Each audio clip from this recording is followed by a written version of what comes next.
حضرت باقی باللہ دہلوی رضی اللہ تعالیٰ کی ذات وہ ذات ہے. آپ فرماتے ہیں میں ہندوستان میں آیا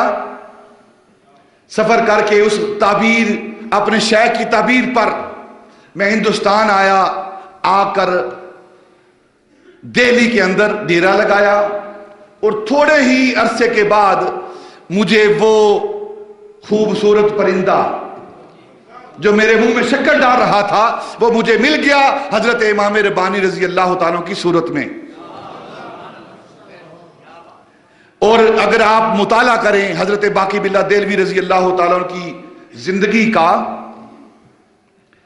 اس سے پہلے آپ بیعت کیا کرتے تھے, آپ کا طریقہ تھا, لیکن جو ہی حضرت امام ربانی رضی اللہ تعالیٰ عنہ آپ کی بیعت کے اندر داخل ہوئے اس کے بعد حضرت باقی باللہ دہلوی نے بیعت کا عمل بند کر دیا. فرمانے جس کی تلاش میں آیا تھا, جس ہیرے کے لینے کے لیے میں آیا تھا, جس نور کو حاصل کرنے کے لیے میں آیا تھا, وہ نور مجھے مل چکا ہے, اب اس کے بعد مجھے اور کسی کی ضرورت نہیں ہے. وہ حضرت امام ربانی مجدد و منور فسانی رضی اللہ تعالیٰ کی ذات بابرکات ہیں. حضرت باقی باللہ دہلوی رضی اللہ تعالیٰ کی ذات آپ کے بارے میں کیا نظریہ رکھتے ہیں, شیخ اپنے اس مرید کے بارے میں کیا طریقہ رکھتا ہے, کیا نظریہ رکھتا ہے. آپ فرماتے ہیں کہ اگر کل قیامت کے روز اللہ رب العزت نے مجھے باقی باللہ سے سوال کیا کہ باقی باللہ ہم نے تمہیں دنیا میں بھیجا تھا, بتاؤ دنیا سے ہمارے لیے کیا لے کر آئے ہو, دنیا سے ہمارے لیے کیا لے کر آئے ہو. تو حضرت باقی باللہ دہلوی فرماتے ہیں میں اللہ کی بارگاہ میں عرض کروں گا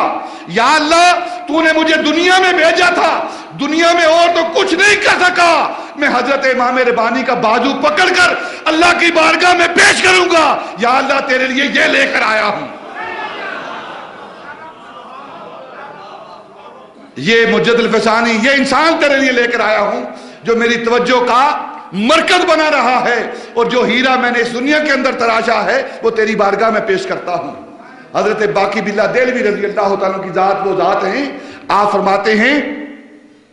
کہ مجدد الفسانی رضی اللہ تعالیٰ کے حوالے سے کہ ان کا مرتبہ اور مقام کیا ہے,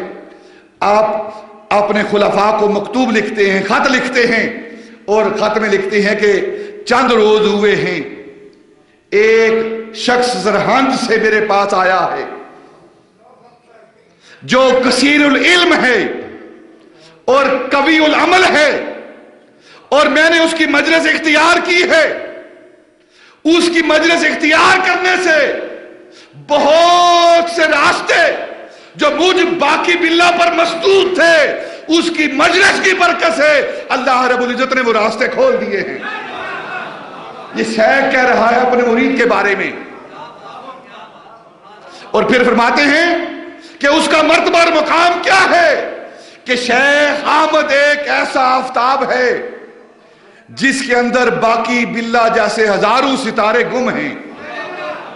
ہزاروں ستارے گم ہیں,